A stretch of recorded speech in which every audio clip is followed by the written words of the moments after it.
Hey there, I'm Sully, and welcome into the Gun Club. Now, it was a while back, we did a stream on a video on what gun should I get, or what gun do I need to buy, or what gun is right for me. And as you remember, at that time, we pretty much talked about it. And I said, look, I can't tell you. No one's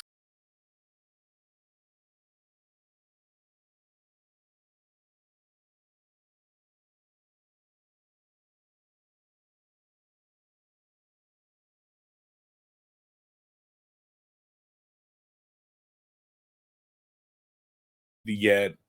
Nobody can tell you, oh, this is the perfect gun. This is the greatest gun. If you go out to the store and you're looking at something and the guy behind the counter says, oh man, this is the greatest gun ever. Yeah, I don't buy it. I'm sorry. I've got a little issue there. There is no perfect gun. What's good for you is good for you, may not be good for me or good for someone else, but that's okay. That's normal.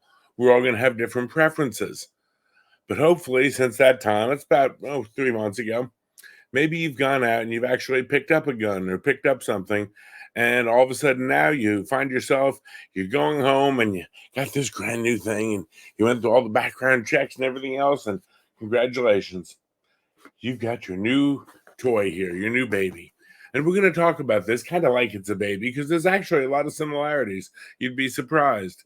But so you bring this nice new baby home, and when you bring the new baby home, if this is your first child, you'll want to take good care of this baby. You'll want to love on it and take good care of it. And of course, you'll want to, get it out of the box and hold it. So, we open up the box and there's all kinds of goodies in here. Chances are there'll be a little firearm safety brochure of some kind. Always make good reading material for those, especially if you're new to this, you're not real familiar with this. And they may have included some paperwork about the warranty. If you're lucky, they may have included one of these handy dandy gun locks. We talk about that in one of our other videos too, as far as safe storage and taking care of them and making sure that, your gun doesn't become an accidental gun, because we don't like that. Accidental guns are bad. So, got a lock here for you. And chances are it came with, one or two or more, some type of magazine if it's a semi-automatic. Now remember, we're going to talk about magazines, not clips. Some type of magazines, maybe more than one or two, and we'll talk about different magazines here in a minute. And then, of course, last but not least, yep, there's actually a gun in the box. Imagine that. So you've got this nice brand new gun that you've just brought home from the shop. And of course, I know I've checked it before I started the stream, but we're just going to check and make sure it's clear to begin with. Okay, it's clear, it's good, life is wonderful, and no ammunition in it, no magazine in it. I can see the chamber, it's clear. So we've checked it clear. Now, what do you want to do with this new gun that you just brought home from the store? Well, hopefully you want to go shoot it. Hopefully you got something that you like. You got a gun that you like that's fun to shoot. You want to possibly take it out to the range, get a little range time in with it. We call recoil therapy. Again, a good day at the range beats a bad day at the office. Even a bad day at the range beats a bad day at the office. I'm always ready to go out to the range. So, okay. But if this is brand new out of the box, now granted, this is one that's one of our range guns that I teach with, but one of the concerns we'll have with this, as we will with any semi-automatic, when we fire this weapon, the slide is going to move back and forth on the frame, much like this. Okay, that's great. So the slide's going to move back and forth. Well, where any solid part meets any other solid part, there's a potential there for friction or rubbing. Now, manufacturers a lot of times will make these firearms to very, very close tolerances. When they machine them, when they forge them, however they're constructed, they're going to be made with very, very small gaps. That's good. We don't want loose guns. We don't want parts flopping around on them. On the other side of that coin, where you have material passing on each other, you're going to have friction. You can have wear. Metal on metal or metal on polymer or polymer on polymer can have wear. So one of the things you want to do is, when you're looking at your new gun and you're sitting there, number one, if it's got a manual with it, you bought it brand new, learn how to take it apart, learn all the basic features of it. Now, if it's something like this one was purchased that's been taken apart several times and cleaned, but routine field stripping. But again, we'll look at the parts of it and we're going to look for wear, signs of, excessive wear. If it's new, it shouldn't have any wear on it. If you got it used, we'll look for where it's wearing, where parts are rubbing on parts, because we want to lubricate it. Firearms have pretty much two key enemies, maybe three. The first one is politicians. We've talked about that in the video. The second one is rust. Rust will destroy a firearm. You can get a great gun, you rust it out, not good. The third thing that'll destroy a firearm is friction. Now, friction takes a little bit longer to do, and it takes a lot of utilization to get friction to actually damage any quality modern firearm. However, we still don't want to have friction on our guns. There's a lot of reasons, and we'll talk about later. Number one, when you fire the weapon, you need the slide to move back to eject the spent cartridge and load a new one. Well, guess what? Excessive friction can take more energy to do that. It can lead to a failure to feed or a cartridge malfunction, sometimes also called a stovepipe. Stovepipe refers to what you'd see if you had an old wood stove that had a round pipe going through the roof, where now when the weapon cycled, instead of actually ejecting the cartridge all the way, what happens is we have the spent brass get caught up in the top of it, and now guess what? The slide can't come forward, and if the slide doesn't come forward, you don't chamber the next round. Now, on the range, it's an annoyance. We'll clear it. It's a clearing drill that we have to do. If you're in a gunfight, if you're in a lethal force encounter, or you're in a situation where you've got someone breaking into your house, you don't want to see a stovepipe pop up like that. See if it pops on the camera there. Yeah, that's a bad day at the office in a lot of ways. So again, why would that happen? Well, it's struggling to slide back and slide forward again to chamber the next round. Now, that could be from a lot of cases, but friction would be one of them. I've seen people in class come in with a brand new, well-made, high-dollar firearm. The young lady had brought it. It was loaned to her by an uncle or a cousin or something else to take her CWP with, and then they were going to take her gun shopping. Well, she brought this gun in. Now, this gun was more pricey, more costly than anything I've got out on the range that day. It was a beautiful, beautiful custom gun. He said that almost never fired it, almost never used it. He had it. It was, sort of his queen of the gun safe that he lovingly pats and babies. Great. She had failure to feed after failure to feed after failure to feed. How come? Well, we never had a chance to really break it down and take a look at it. But when talking to two of my gunsmiths that I work with, both of them said, there's a pretty good possibility that her failure to feed repeatedly was not due to a problem with the gun, was due to the fact that the gun was new, it was stiff, it, probably not lubed up real well. They said the first thing they would do is, if they had been there, they'd have taken field, stripped it down, lubed it up real good, and put a bunch more rounds through it. Why? Well, because you can actually break in a gun so it will fire better, so it will be more reliable. Because again, once it gets used to what it's doing, the recoil spring gets, compressed a little bit. We get a few more rounds fed up the ramp.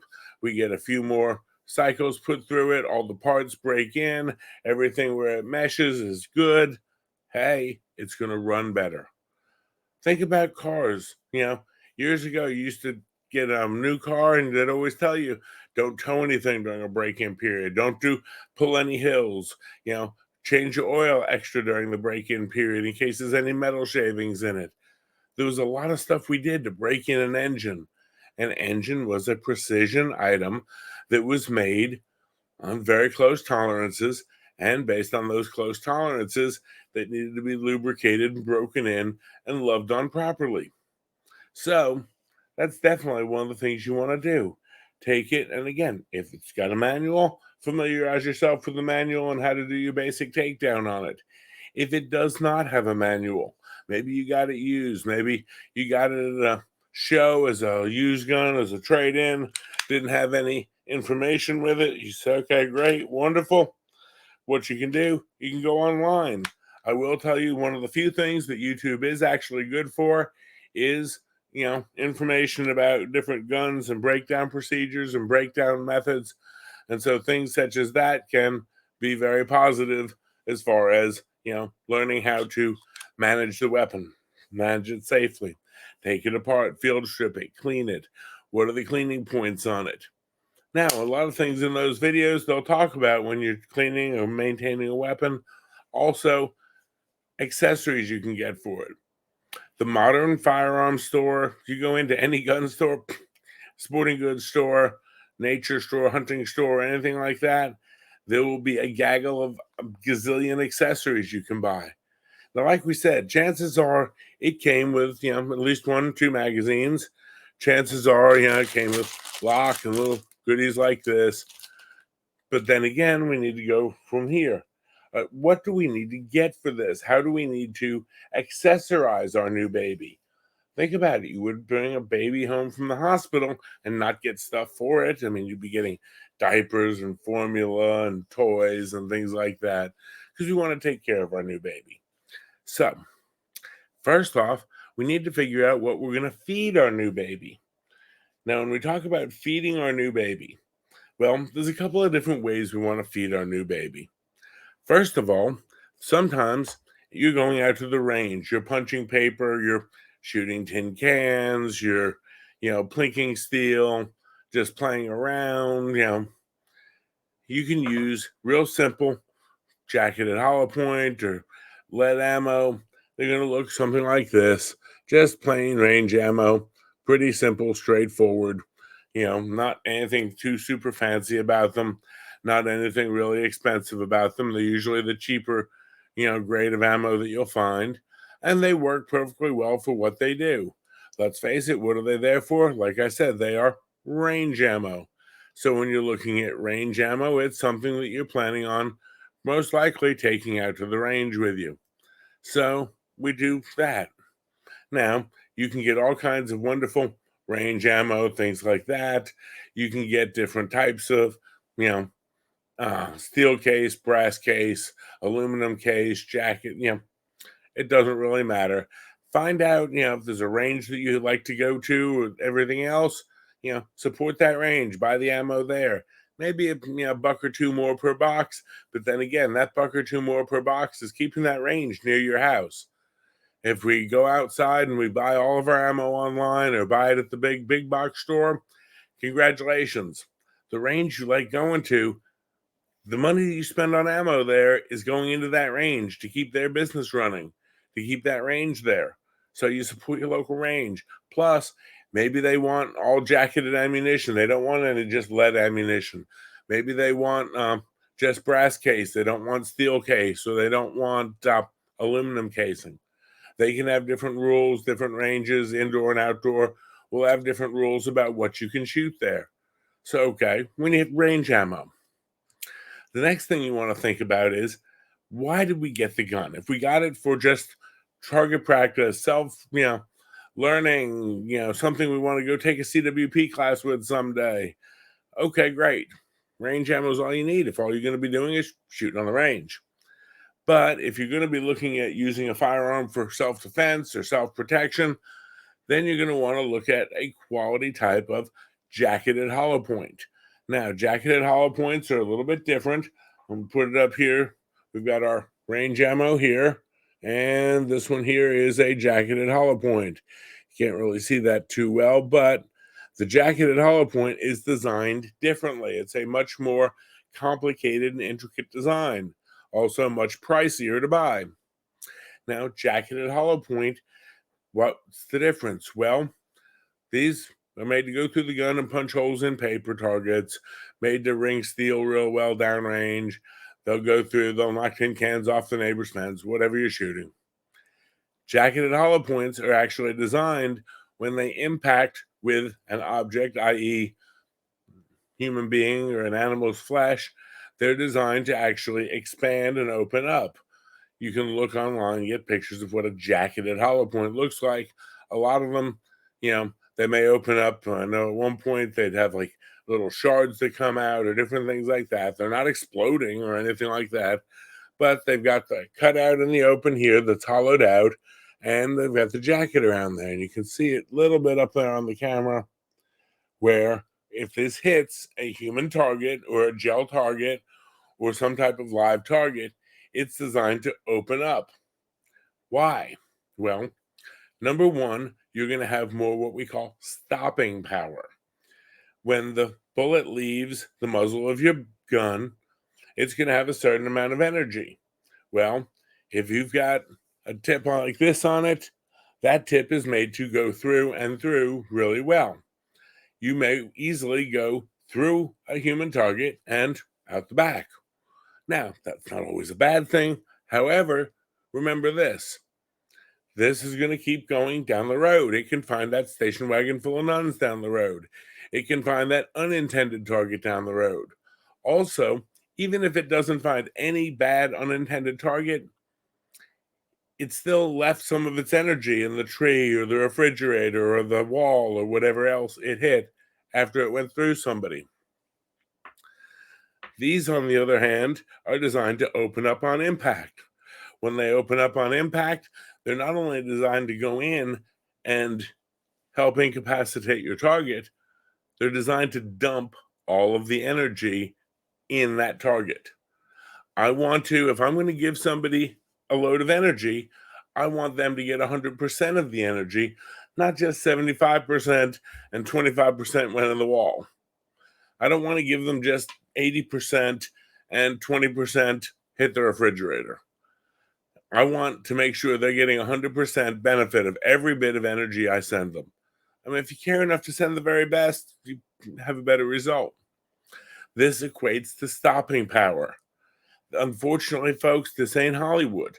This is not somebody gets shot and they immediately dive and go flying backwards. No, it doesn't work like that. What's going to happen when somebody gets shot with a quality ammunition, any ammunition, it's going to make a hole in them. It's going to disrupt them, their physiognomy. Now, as it disrupts them, it's going to dump energy into them. The better quality hollow point ammunition is going to dump more energy in because it's not going to pass through, and it's going to do more damage to that person. Now, I'm not trying necessarily to damage someone. However, I am trying to inflict upon them enough of a wound that they will break off the attack. If we look at some of the shootings that have gone on, you hear of somebody who was shot 6 times and walked away, lived to tell about it. Well, number one question is, where were the hits? And number two question is, what kind of ammunition? Now, I don't want to get shot with anything. And yes, a 22 can stop a human being. However, when you look at a round nose versus a jacketed hollow point with the same location, same impact site, the jacketed hollow point is going to dump more energy and have stopped the target faster. And if that target is going for their own weapon, or that target is coming toward you with a knife or another edged weapon, or that target is hell-bent on doing you damage with a baseball bat, you want to be able to stop that individual and hit their off switch as fast as you can. Well, 9 times out of 10, you're going to get much better impact on the off switch with the jacketed hollow point than you will a round nose. But when we get into jacketed hollow points, it's a little bit of a concern also. One of the concerns with jacketed hollow points is we turn around and say, hey, jacketed hollow points, as good as they are, there's one problem. Not every gun likes every type of jacketed hollow point. Now, there are great brands out there, and I'm not going to tell you this brand is the ultimate, just like I won't tell you this gun is the ultimate or this platform is the ultimate. You've got to decide what your gun feeds well. Think about it. We're going to go back to talking about that little baby we brought home from the hospital. We've got that wonderful little baby there, and now we're going to feed it. And we may try to go out and feed it some of these nice round nose range ammo. and it eats them great. It feeds great. It's firing great. Life is wonderful all the time. Then we go out and we try brand A, jacketed hollow points. And we try and we get 1 or 2 shots, but we're getting a lot of those weird stovepipe things I showed you. It's not feeding well. It's jamming. We're getting either double feeds or it's locking open. It's having trouble getting that jacketed hollow point up the feed ramp. Well, guess what? Your baby might be a little bit allergic to that food. And it doesn't mean that you've got a bad baby or bad food. You can bring a child home from the hospital and find out they're allergic to peanuts or strawberries or milk or whatever the case may be. And we say, okay, well, we don't want to feed this kid peanut butter, not unless we want a trip to the ER. Well, in this case, some types of jacketed hollow points don't feed in every gun. And that's normal. That's part of the thing we deal with getting used to our new baby we brought home. So now, as we're doing this, we're sitting here now and saying, okay, these feed great. The gun works great. Everything's functioning wonderfully. These don't feed that well.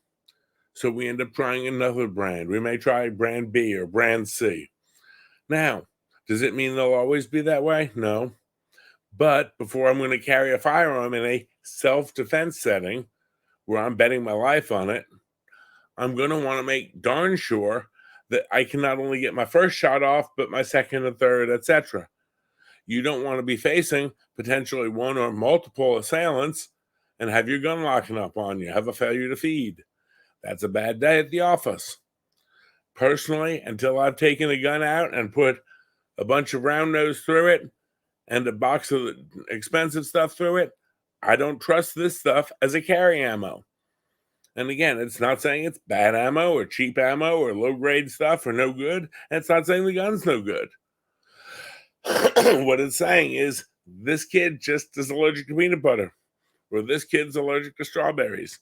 It doesn't feed real well. So think about that. Think about, again, if you're using it for personal defense, jacketed hollow point.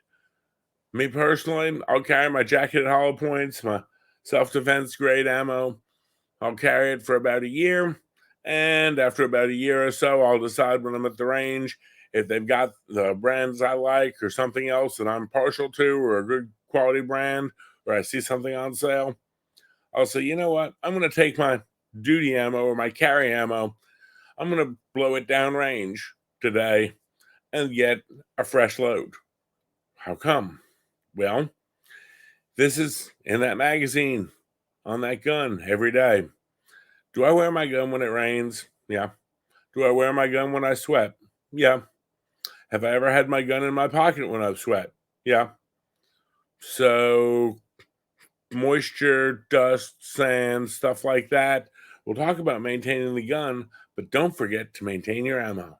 Cycle your ammo about every year. I see we've got one in the chat tonight, Roy. Oh, yes, AR-15. Barbie, but for boys. Again, love building my AR, so that definitely have fun with that platform. And for those of you who remember the infamous Black Talon rounds, you can still get them. Yeah, Winchester now markets them as Defender. Federal used to call their stuff HydroShock. Now it's HST or SXT or something. Remington has the Golden Saber. Yeah, I'm not going to sit there and tell you that this is the ammo. What I will tell you is a good quality commercial jacketed hollow point. Definitely what you want if you're in a life and death situation. If you're in a lethal force encounter, you want to make darn sure that 100% of the energy gets given to the recipient of the gift that you wish to give it to. And again, it's also a wonderful safety concept also. You don't want to go through and through. I mean, if it goes through and through, I'll live with it, but we're still responsible for the round where the bullet ultimately ends up.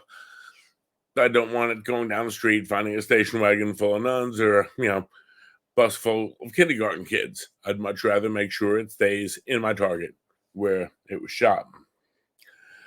So we've talked about ammunition and feeding your new baby. Great. Now there's a couple of other things we're going to think about with your new baby too. Now this one, I have to get a slightly different baby. I brought a couple of my kids to show and tell today, if you haven't noticed. One of the next things you're going to be looking at as far as your new baby is not only what to feed it, but we're going to look about how we feed it. Now, when we talk about how we feed it, we've got a lot of options. You'd be surprised. Many companies now have different options for what type of magazine you get. Let's see here.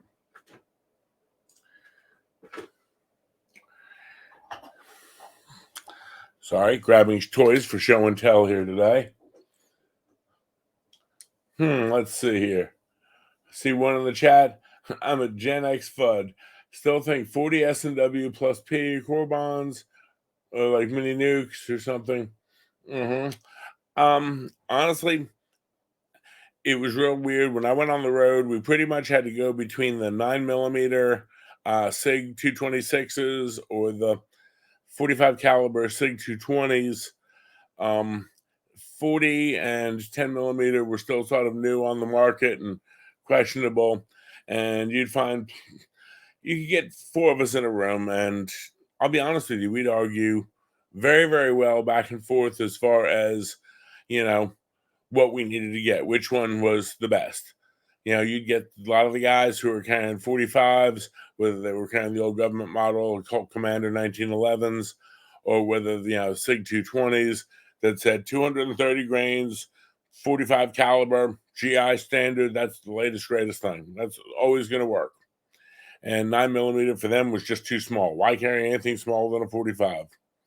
And you'd find the other group that would say, that's great, but 9mm gives you more rounds per magazine, and more rounds per magazine can be better if you get a miss with the first shot or the second shot, because you actually get about twice the rounds per mag load. So again, you get people who carry a gun every day and they can argue calibers and capacities and brands all day. That's great. But, you sort of go 50-50 on that whole thing. Now, we talked about how to feed this new baby. So now we've got a different baby here for show and tell. Now this one, again, this is one of my more everyday carry type things. It comes out with me a lot of the time. And it actually comes with two different magazines. Now, if you don't look at them really closely, they look about the same. And these are these two magazines. However, if we get a good look at them, there's a slight difference. One is a little bit longer. It's a little bit extended. In case you're wondering, this is a Smith & Wesson. It's a Shield model, MP 2.0 Shield. And this one, if we have this magazine, I'm going to put it in the weapon. It's already been checked and cleared. Just double check here for safety. Again, every gun is always loaded. Come on. So, it's checked. It's cleared. If we have this magazine in the weapon, as such, it comes to a flush stop. Well, that gives me a little bit less of a grip down here for my pinky finger. It's sort of wandering away. Like I said, when we're looking at different weapons, you've got to find something that mates up with your hand real well. This doesn't mate up with my hand real well. I mean, I use it. Like I said, it's one of mine. It's one of my everyday carries. But if I take and I swap out from this one here and I bring over this one here, you now look a little bit closer and my pinky finger has a home, which it clearly did not before. Why? Well, there's a little bit extra distance on the bottom of this mag. So when we look at that right there, the choice of how I feed this. Now, personally, when I'm carrying every day, this is the one I typically carry. It has one more round in it than this one would give me, and it's the more comfortable of the two for my hand. Now, again, does that mean that this is a bad mag or this one should be thrown in the trash? No. It can still go to the range with me. It can still be used for practice. I actually, sometimes if I'm, got someone who's learning and they want to try this gun, I'll let them try it with either mag. Why? Because it definitely changes the profile of how the weapon fits and how it fits your hand. So now, How about this? This one's got a little bit more bottom to it.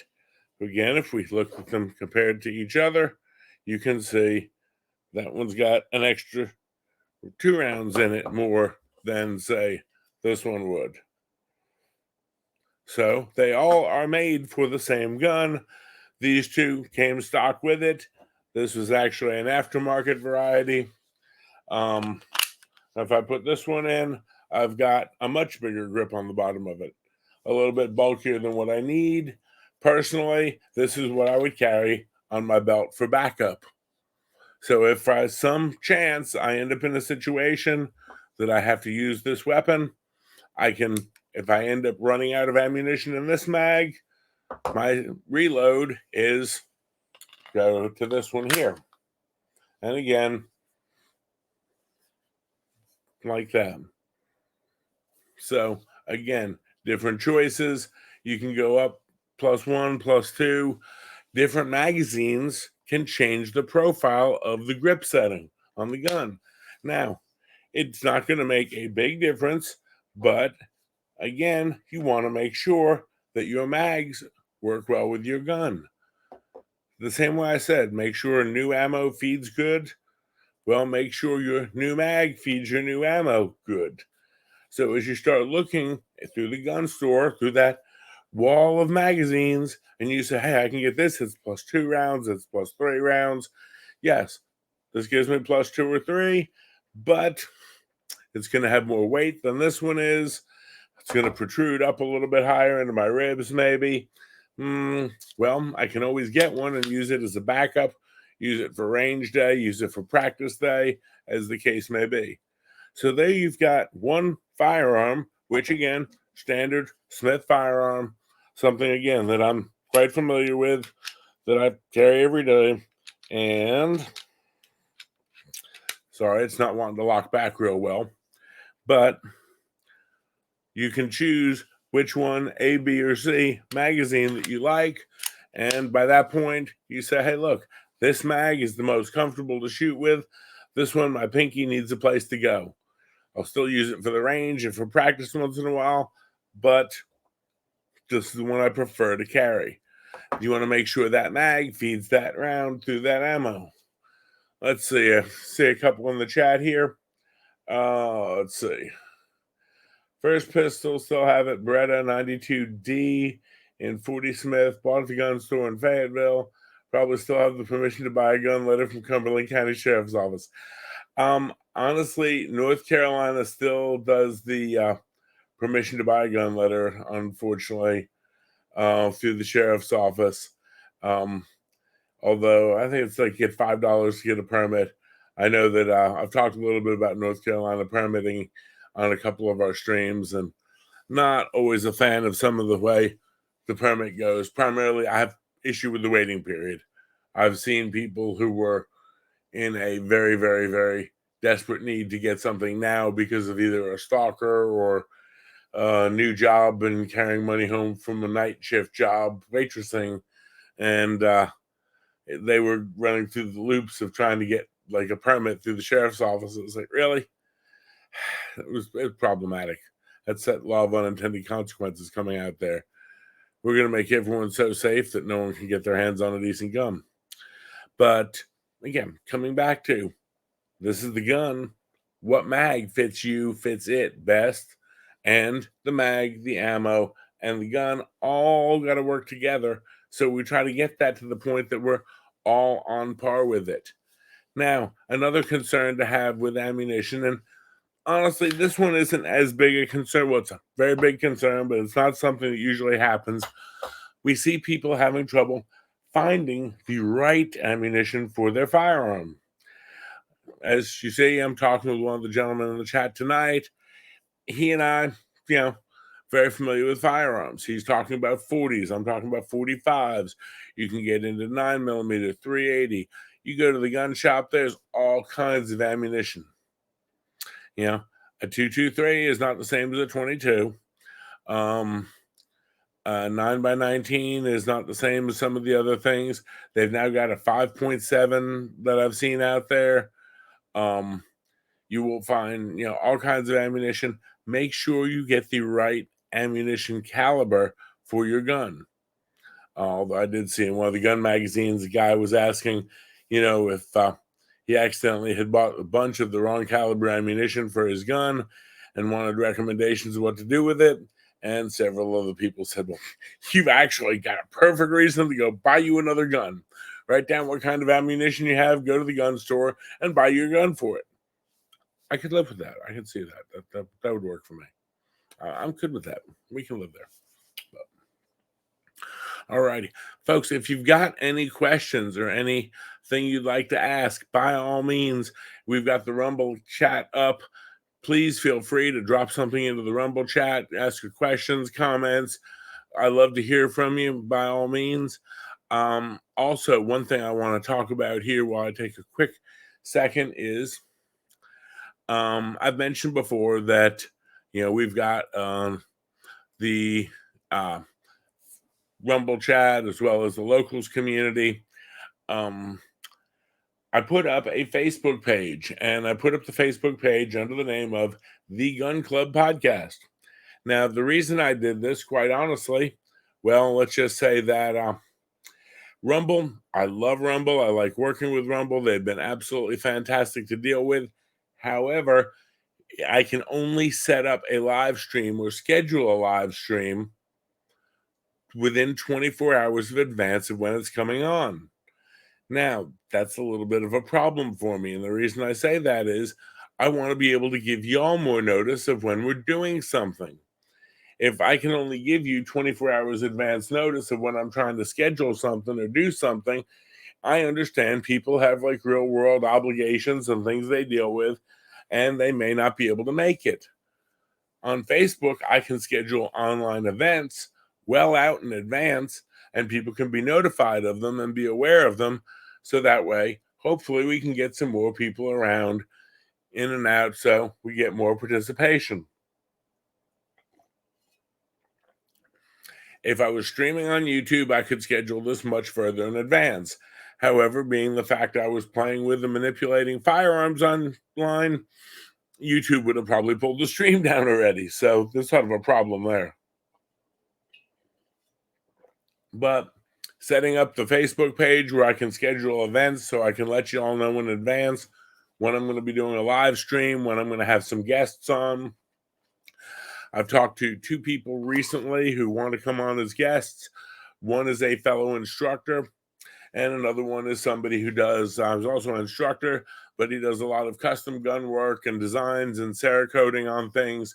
He actually does really beautiful work, and he wanted to come on and show off some of his stuff because his comment is, guns don't have to be ugly. Prettier up a little bit. So he wanted to bring some of his stuff online. So we're going to be bringing him on. We're going to be doing some more stuff as far as training and education. And from that standpoint, again, I'd love to be able to give you all a bit of a heads up of when we're going to be doing something so you kind of know when it's coming. Maybe get more attendance in.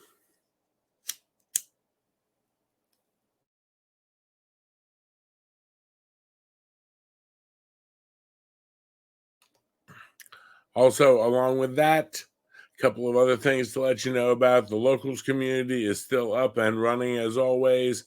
I still, again, when I see interesting articles or current event stuff, I throw it up there. I occasionally drop some gun cartoons over in there, get a few laughs out of everything, because I know these days we could all need it.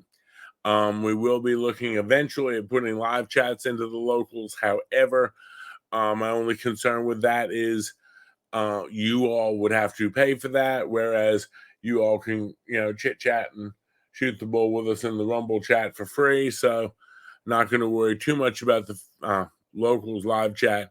But again, I'm going to announce, any stream, anything I'm planning on the Facebook page and on the locals community. I can put it out well in advance based on my schedule for my EMS teaching. And on the other side of that coin, that way you can see it and catch a little bit more heads up about it. All righty. Something else while we're here, taking a little bit of a break session. Let's talk about coffee. Cannot say enough about our friends up at coffeebrandcoffee.com. On the left there, the blueberry cobbler. That stuff goes through our office like crazy. We get regular orders of that. I actually had to go and order some more today just to restock us. Personally, in the center, I love that double caffeinated. I'm not up with all that blueberry frou-frou cobbler or the French toast. Those flavored ones don't really do much for me, but honestly, the double caffeinated, very nice. And again, with the promo code Valor SDS, you do get the 5% discount on all your orders. So that's always nice to pick up a couple of things of coffee and save a little money on the side. I can tell you that Coffee Brand Coffee keeps me very, very well caffeinated if you all hadn't figured that out yet. Alrighty. Now, the next concern or consideration or thought process we're going to talk about with your new baby is, okay, we've talked about what we're going to feed it. We've talked about how we're going to feed it. Your baby needs clothes. I mean, honestly, and when they're little, when they're brand new, and they're wandering around naked, they can be cute and all, but if you're going out in public somewhere, you probably need to do something with it and get it some clothes. Now, we're going to have different clothes for different occasions. I've got a whole bunch of goodies here we're going to talk about. First off, we're going to talk about a little bit as far as, I hate to say what not to do because I'm not trying to throw rocks at anybody. And I will admit that, yes, I went out and I bought one of these way back when I got my first pistol. And it was a little bit of a generic clip-on, reversible, one side or the other, holds a mag on the front of it, quickie holster. And it's not really bad. I mean, you can swap the tabs and reconfigure it all kinds of ways and do sorts of great things with it. And it pretty much fits anything somewhat, nothing really well. Depending on which firearm you put in it, if I was to put my everyday carry in it here and say, okay, well, there we go. That's now in the holster. Okay, well, maybe this strap will fit it. Maybe it won't. And maybe it'll have a bunch of flop to it. They're not great. I keep this one around for training. If we're going to the range and someone does not have a holster, guess what? This one will fit that gun. This one will simultaneously, I can put this gun in it. So yeah, this is a nice generic. I'll let students use it or someone who wants to practice coming from the holster. It'll work in a pinch. However, it's not really the greatest tool for the job. It's not really the right tool for the job. And we can look at some of the better options here for different things. Now, this is what's known as a Kydex or inside the waistband holster. Now, if you look at this holster, it's custom fit, custom designed, custom made for a gun, for a certain gun. If I try to put this one in it, hey, look, it fits really well. Now, the signs of a good holster, number one are it's a good holster. It's a good interface between you and the firearm. This, wherever it's clipped, again, inside the waistband, typically, it is very sturdily holding on that firearm. It's not going to have a lot of wobble. It's got the trigger completely covered on both sides, so nothing can get looped or tucked in the trigger. It's going to support the weight of the firearm. It's going to protect the firearm largely, but also if I need to draw it, it comes out clearly, cleanly, goes right back in clearly, cleanly. This is made for this gun. Now, there's the hard part with, if you get something for this gun here, well, it will fit this other one over here. And nope, it doesn't fit. It doesn't even want to fit. It's not right. So this one, it would not fit adequately. This one, it fits in there great. That would be an inside the waistband holster. This one is, I believe, We the People. I got a couple of theirs. You can actually adjust the tension on them here as far as how snug it holds the gun. Tighten it up a little bit, loosen it up a little bit. You get it to where you like it with the screw there. Very, very nice, very, very handy. Now, this is for inside the waistband. Now, let's say we're going out somewhere else that I'm not carrying it inside the waistband. I want to carry it a little bit more visibly, or I don't want something inside my waistband. Well, you can get a holster like this. Now, this is known as a paddle back.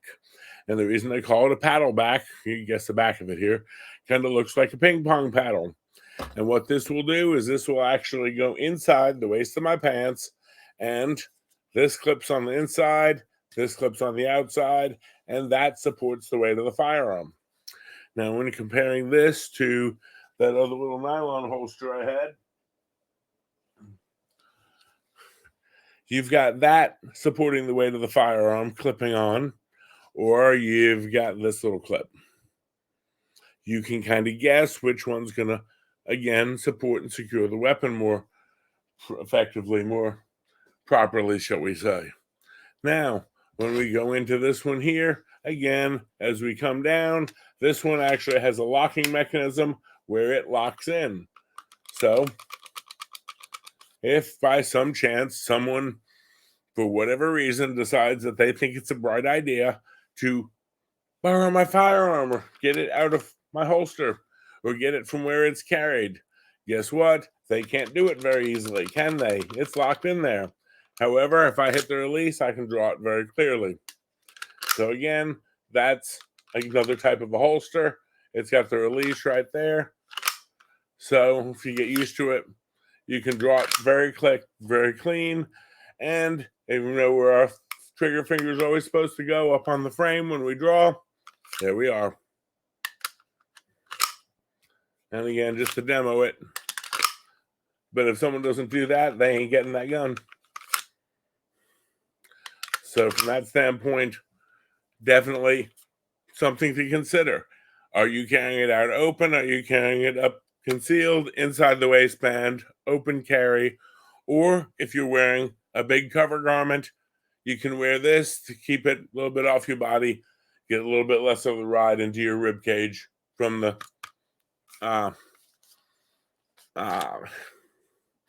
end of the gun, the butt end of the gun there. Now, some people say, well, I've got a little T90 gun. And sometimes, yes, it's always nice to have a little bitty baby gun because, guns are fun. And, the more guns we have in our life, the better. So you may say, well, look, I've got a little T90 gun, a little baby here. And again, we'll check, make sure it's clear. Clear that. Yep. They say, well, you know what? I'm not going to wear a holster for this. I'm just going to put it in my pocket. Well, okay. I ain't going to tell you I've never done it. I'm not going to lie to you. I will tell you that if you're going to put this in your pocket, you probably want a holster for it. Now, when we talk about holster for it to go in your pocket, they actually make pocket holsters. And it's something like this. You can get them in either leather or nylon, different materials. And they're actually designed to be pocket holsters, whereby this goes into this little pocket holster and it sits in there. Now, what does this do differently than having it in my pocket? Number one, it's going to prevent wear on my clothing from the edges of the gun rubbing on my clothing. Number two, you'll notice that the trigger is totally covered and protected. The last thing you want to do is have a key or something else moving around and end up with your keychain looped around here. And you go to pull your keys out of your pocket and it's hooked on that thing right there. And if you pull that thing right there, I know what this is supposed to do. And that's not the gun's fault. I got my keychain wrapped around my gun because I wasn't carrying it in a holster. So even if you want to carry it as a little pocket rocket in the summertime, there you go. You've got something there. Again, it's a safety thing to protect the trigger, wear and tear thing to protect your clothes, protect the firearm from any other metal in your pocket. You don't want to gouge up the finish of it. Always, holsters. Now, you can easily transition and say, look, I'm not carrying the pocket rocket today. I want to carry it a different way.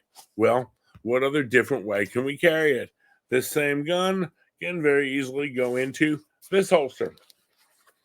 Now, this holster is very similar to the one right here, The big difference is this one has a clip on it. So now this one would be very, very similar to what I was talking about with the other one where you carry inside the waistband. This can go inside the waistband of my jeans, inside waistband, an appendix carrier, wherever you want to carry it. And what does it do? Again, keeps everything off the trigger of the firearm, protects the firearm, also keeps it supported adequately. There's a lot of times we'll see, some of the greatest hits. Trying to see here, I thought I had a picture online, and I'm going to have to try to look for it here for a second. But we had some greatest hits. I had a greatest hit the other day I was looking at of someone carrying a firearm in a very interesting way. Now, I didn't personally see this. This one came around on the internet, but it was sort of a what not to do. And when I bring this up, I want to tell you, please understand, I am not here trying to pick on this lady. I am not here trying to make fun of her for going out and taking steps to protect herself, to carry a firearm, protect her, family members or friends, whatever the case may be. I do have to say one thing, though. The way that firearm is being carried, it looks like a decent quality leather holster, but it's just clipped on. And the way it's just clipped on kind of makes me wonder, just because of the fact that, well, if somebody decided they wanted to come up and relieve her of her gun, again, remember, we were talking about it before, with my firearm, if I'm carrying it openly, I will go through and I will anticipate that some idiot may decide they want to do something epically stupid and come up and grab my gun. I see things in various chat groups all the time and different online groups where they talk about grabbing people's guns. There was one that was really interesting shortly after, I'm in South Carolina, shortly after we passed open carry, whereby we could openly carry as in addition to concealed. It was our choice. We still had to have our permit either way, but they said, okay, well, with this new open carry law going on, if anyone, I see anyone out there carrying a gun, I'm going to grab it and take it away from them and beat them up with it. Personally, I don't recommend that, because you may run into somebody who's very skilled with weapons retention. Or, again, if it's me and you decide you're going to come running up and you want to grab my gun and take it away from me, hey, look, there it is. And they grab it and start trying to take it away. And while they're trying to figure out how to get this thing out of the holster, bad things start happening. And I'm sorry for those bad things that happen. Now, that's me. I will say, again, not picking on her. I totally support her want to keep and bear arms. I support her right to do so. If I had been in public and seen that, I would have probably spoken to her and said, ma'am, look, I love you, darling, but please, my biggest concern is somebody will see that as an opportunity or an invitation to do something stupid. Did I mention stupid? Stuff like that just does not work out real well. So again, if you're going to be carrying, think of, okay, how do I want to carry my baby? Again, you look, I've got a collection of holsters. And I'll tell you, anybody who's been around the firearms community for a long time probably has a collection of holsters. And you may end up with some holsters you don't like. They may be, well, I'll use them at the range, or I'll use them as hand-me-downs, or I'll use them for new gun owners who they get something and they want to go to the range. They don't have a holster. Hey, see if this will fit. It's about the same size as one of mine. Great. This old clip-on one I have, that's it. Like I said, it's in my go to the range box. I use it for students a lot if I'm teaching the CWP, if they don't have a holster. Here you go. I got one size fits none, really. Kind of generic, but it works okay. Now, let's look at some other holsters. We've talked a little bit about, the plastic holsters, the clip-ons, things like that. Well, we can get into some, fancier, a little bit nicer holsters here. This one is something I could wear everyday carry. Again, this is more when I was working the road, or this. It's a leather holster. It's designed, thumb safety brake on it, designed to not only secure the weapon, secure the trigger. Can't get any access to that. The way this is built, that goes through a belt. If somebody, again, tries to relieve me of the weapon, it's going to be very, very difficult for them to do so, especially if I've got this snapped in here. They're going to be fighting. And this is leather. It's stitched on there. It's not just glued. That's a quality job. It's good stitched on leather holster. Now, are these a little bit more expensive than some of these Kydex jobs? Yeah. This is, again, fine leather, beautifully stitched together. This is almost the type of thing you'd wear, to a dress event. If I think one of the last times I wore one of the very nice dress leather holsters, I was actually going to a visitation service for someone who had worked law enforcement with us for quite some time. It was actually one of my training people, one of the guys who first taught me all about all kinds of stuff like this. And, I felt underdressed if, to me, this was wearing, the tie and the good jacket as opposed to just one of these plastic jobs.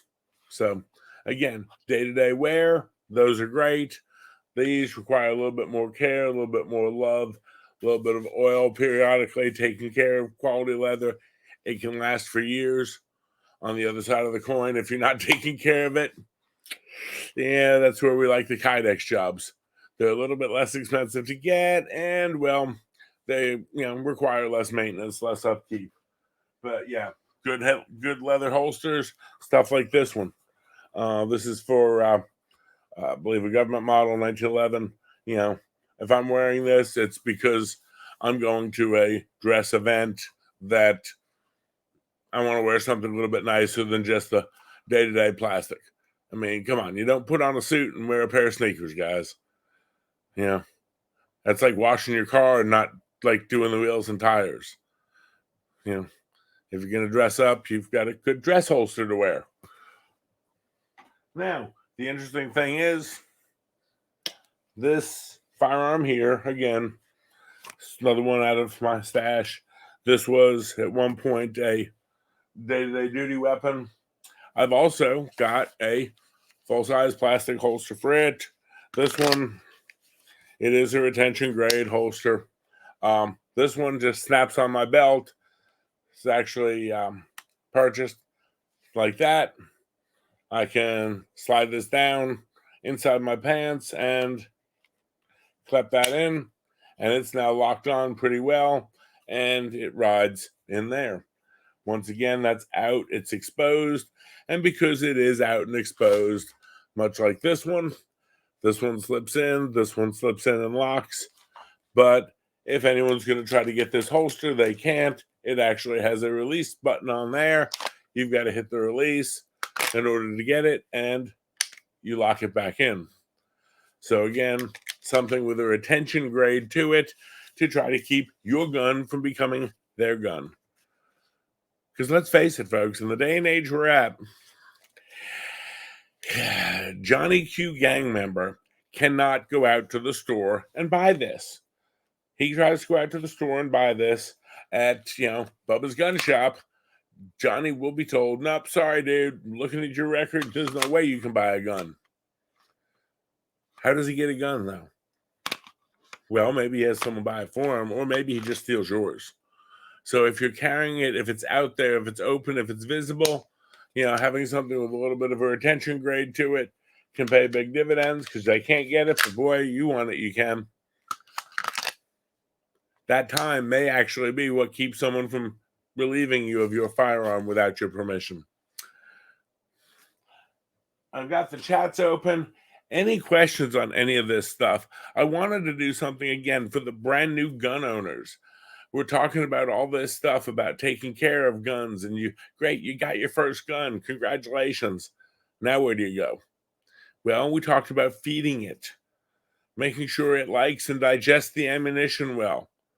We talked about what you feed it with, choices of different magazines, because again, you can choose different magazines. My little pocket rocket here, just to show you, this one here comes with this magazine standard, and I've got it in there, and you'll notice it's got this little fingertip lip on there. You can also get a bottom one that fits right snug across. The difference for me, again, if I go right straight across, I've now got two fingers that don't have anywhere to go. So I like the little bit slightly longer magazine for my little summer weight pocket rocket. It works. But again, I know that. Why? Because I've taken this out to the range. I've practiced with it. I've trained with it. I say, you know what? Can I do this? What can I change to make it fit my hand even better than it did? You can get aftermarket grips and modified grips for all sorts of things these days. More power to you. You can go out, get different holsters. Honestly, again, accessorize. I have a friend of mine, really good friend. She's female. She's firearms instructor. And she says, one of the hardest things she has to do is get some of the ladies in her females firearms classes understanding that, yes, we accessorize our guns, because you have a gun that you like, that shoots great, that fits your hand, is wonderful. But now you've got 3 holsters for it, just kind of like an outfit. You've got all different magazines, potentially, depending on the size of things.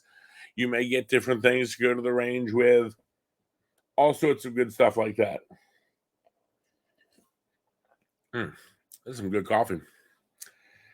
Yeah, in case you're wondering, that much coffee for the stream. Yeah, not doing a whiskey stream tonight, although I may. Another thing to think about. Okay, great. You came home, you got your new baby, you've got your first baby that you just brought home from the gun shop, and you want some advice.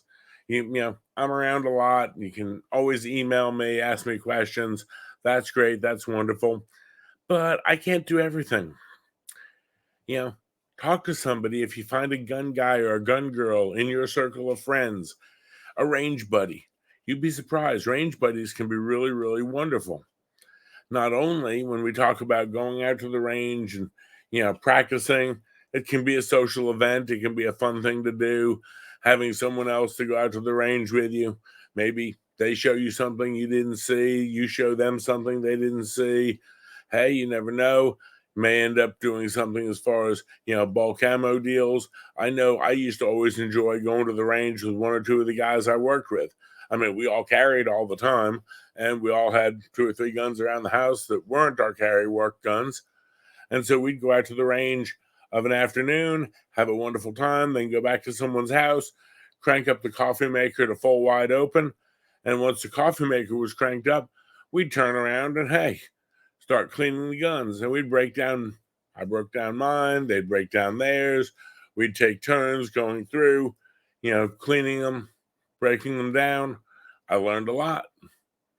Not only that, but you think about this.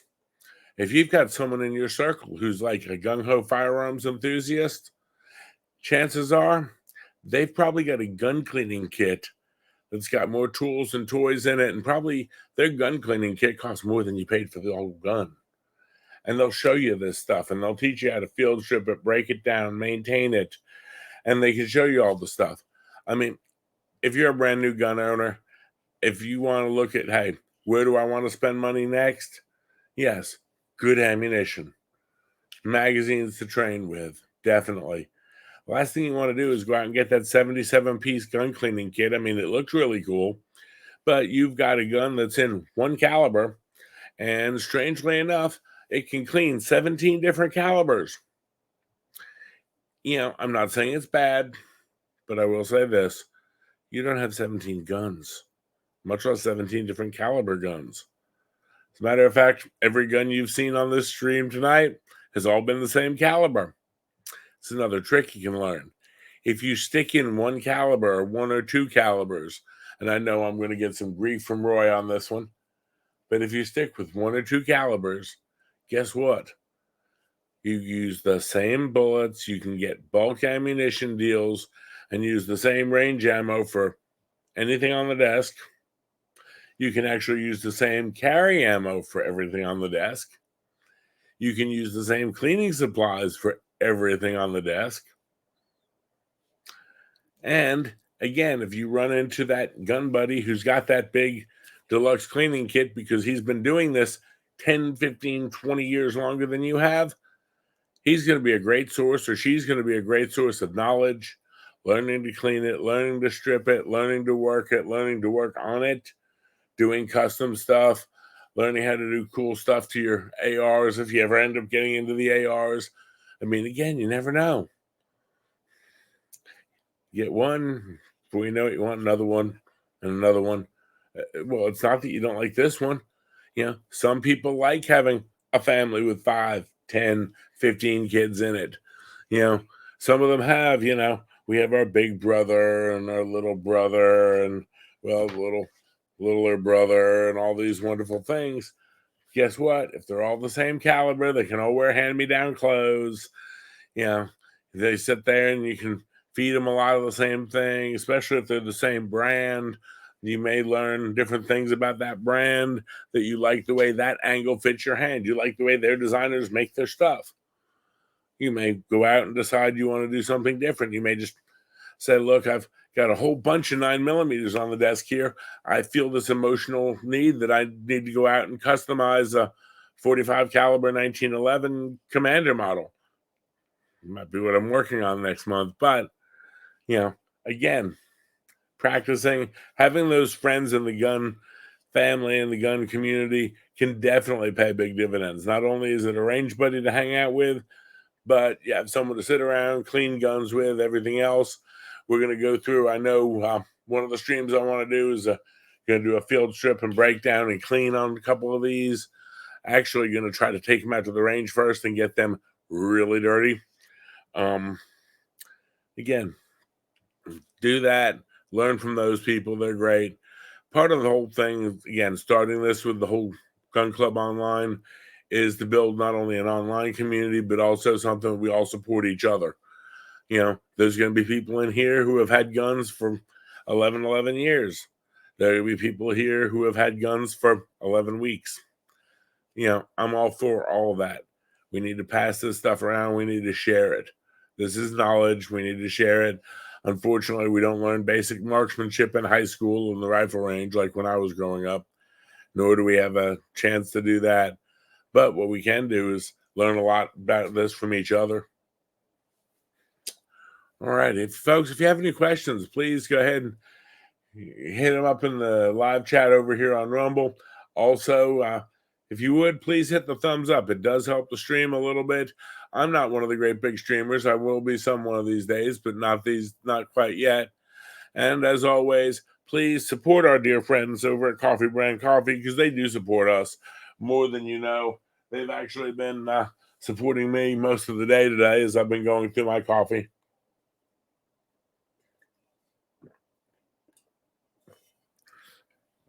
But, well, if that's all we've got, if no one has any questions, we're going to go ahead and wish you all a wonderful evening. I hope you have a fantastic day. Again, if you get a chance, go check us out on the Facebook page here, the Gun Club Podcast. I'm going to be posting more stuff on there coming up soon as far as a schedule of different sessions. We're going to talk about the next phase in basic firearms drills when we go out on the range. Then we're going to talk a little bit about your home defense plan and coming up with a home defense plan that works for you and keeps you safe.